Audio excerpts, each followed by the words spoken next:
Ang Christmas spirit hindi lamang ramdam sa lupa kundi pati underwater.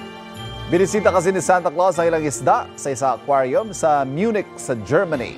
Kasama ang kanyang helper, nag-dive si Santa Claus sa mahigit 16 feet na lalim na aquarium para pakainin ng mga isda at ilang pating.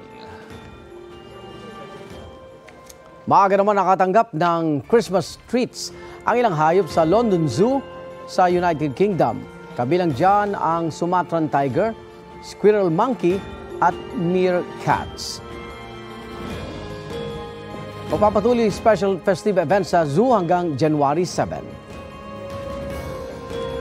Sa Amerika naman, bida sa exhibit doon ang Gingerbread Lane exhibit ni John Lovitch. Siya ang may hawak ng world record sa paggawa ng pinakamalaking gingerbread village. Ginawa niya raw yan para mapanatiling buhay ang Pasko.